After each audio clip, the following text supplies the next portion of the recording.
2014 abekela mindole Sahel Fitness Center mimbe koko ozone balatak na special guest for la soto minian ko wolbe mabe la je Vivian Sidid anim balage de be bola nan fa Senegal kana mabe nyin kuleto tikero mo jelleti ko kemi sabatoro mi programme minia sembentuya wolem Banjul Brewers Limited te ani XSL energy drink jalba ko yate ani ko mare ban wolle be jama be ko man la nyin kuli bato mimbe kala Sahel Fitness Center. Welcome back. As South Sudan edges towards the brink of civil war, there are new hopes for the agreement of a ceasefire. Representatives from the government and rebel groups are set to meet in Ethiopia to end weeks of ethnic bloodletting. CNN's Our Demon has been following events on the ground inside South Sudan, and she files this report from the capital, Juba. Individuals representing both the South Sudanese President Salva Kiir and his former vice president and now rebel leader Riek Machar have arrived in Ethiopia's capital, with more individuals expected to be coming there throughout the day. Talks anticipated to begin possibly as soon as this evening or within the next few days. But these talks do not by any stretch of the imagination mean that there has been a cessation of violence on the ground here in South Sudan. The government declaring that state of emergency in two areas: the state of unity, that is where much of the country's oil resources are located, and also Jonglei state. Both of these areas are largely currently under rebel control. But the United Nations is warning that even if a ceasefire is implemented, that does not necessarily mean an end to this violence. There has been killings and brutality, grave human rights violations and atrocities committed. We are seeing evidence of apparent ethnic or targeting of South Sudanese citizens on ethnic grounds. This can lead to a perpetual cycle of violence that can destroy the fabric of the new nation. Stake is the very identity of this young nation. The UN saying that the country right now is at a crossroads. So far, this conflict has cost at least 1,000 lives, 180,000 people internally displaced, and more than half of them have not made it to the safety of UN compounds. Grave concerns for their situation. It is believed that they are largely hiding out in the bush without access to food, clean water, or medical resources. Arwa Damon, CNN, Juba. Vladimir Putin is vowing to tighten security across Russia ahead of the Winter Olympics. The Russian president was in Volgograd on Wednesday talking to survivors of the terrorist attacks that left more than 30 people dead. Mr. Putin wants to reassure the world that his country is safe to host the Winter Olympics, which takes place in 36 days. New Year's Day for Russian President Vladimir Putin, laying red roses on the site in Volgograd where a suicide bomber blew himself up on a trolley bus. One of two attacks in just 24 hours that killed 34 people. Then to the hospital to visit some of the 64 injured. The abomination of this crime, or crimes that were committed here in Volgograd, does not need any additional commentary. No matter what motivated the criminals' actions, there is no justification for committing crimes against civilians, especially against women and children. Putin is vowing complete annihilation of the terrorists and promising to beef up security across Russia.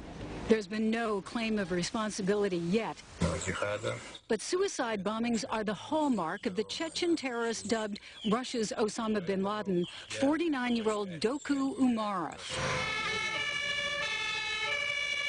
In March 2010, his female suicide bombers attacked the Moscow metro at rush hour, killing at least 40 people and injuring more than 100. Chechnya, once a war zone, has largely been pacified. But the terrorists have simply moved to neighboring Dagestan, 600 miles away from Sochi, where Russia will host the Winter Olympics in a little over a month. Clearly at the Games, the opportunity to do an attack is going to be much, much tighter than any place else. So if they do an attack outside of Sochi, is it any less significant? Is that any less of a victory for the terrorists and less of a defeat for Putin? I would argue it's not. A worrying trend, young Russians radicalized by Islamic extremists. Russian media reporting that the suspect in the Volgograd train station bombing is a medic, Pavel Pichanin, who reportedly became a Muslim in 2012 and moved to Dagestan. His distraught parents followed him there, but he disappeared.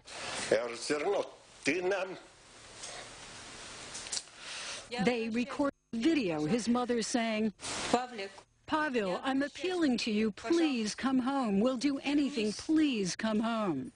But Pavel answered in his own video posted on a terrorist website. I came here so that Allah would be pleased with me, so that I would deserve heaven, and you cannot deter me from this path. Putin won the support of many Russians because he's been able to crack down on terrorism. These attacks could undermine support for him at home and shake international confidence in his ability to protect the games. Jill Doherty, CNN, Washington. Time now to take a second break. We'll be right back.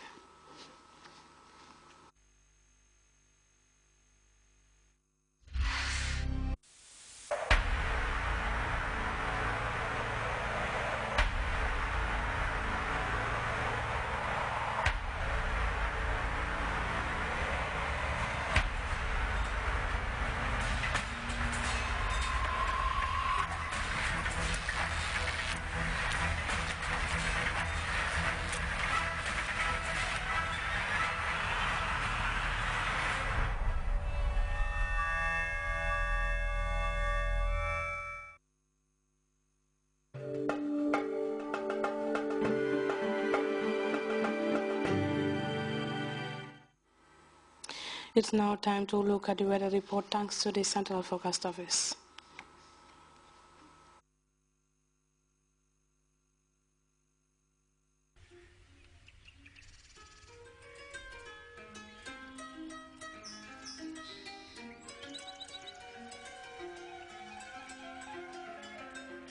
The source assures us of a continuous flow, and from there, everything follows.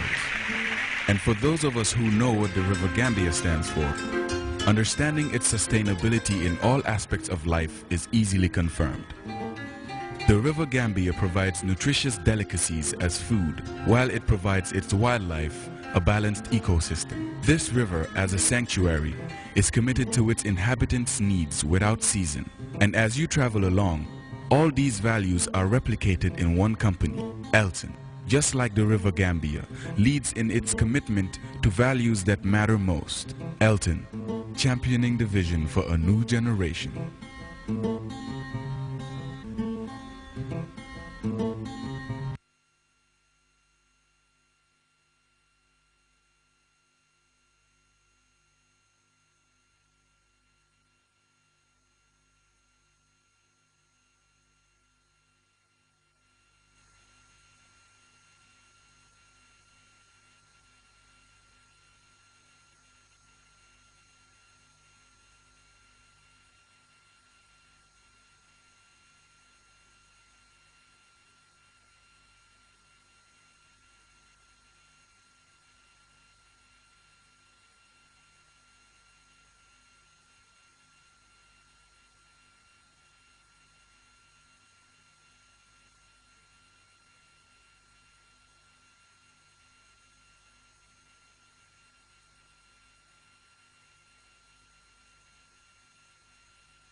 From the weather report there, a quick reminder of the day's top stories. Edward Francis Small Teaching Hospital has unveiled 5 top-of-the-range hemodialysis machines earmarked for the health sector by President Jammeh. Members of the National Assembly Select Committee on Government Projects have been inspecting ongoing road construction sites in the country.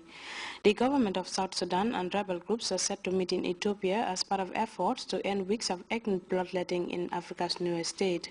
And barely a month before Russia hosts the Winter Olympics, President Vladimir Putin has vowed to tighten security as he visits survivors of the recent terrorist attacks in Volgograd. That's all in this edition of the news. Thank you for watching. Enjoy the interesting programs.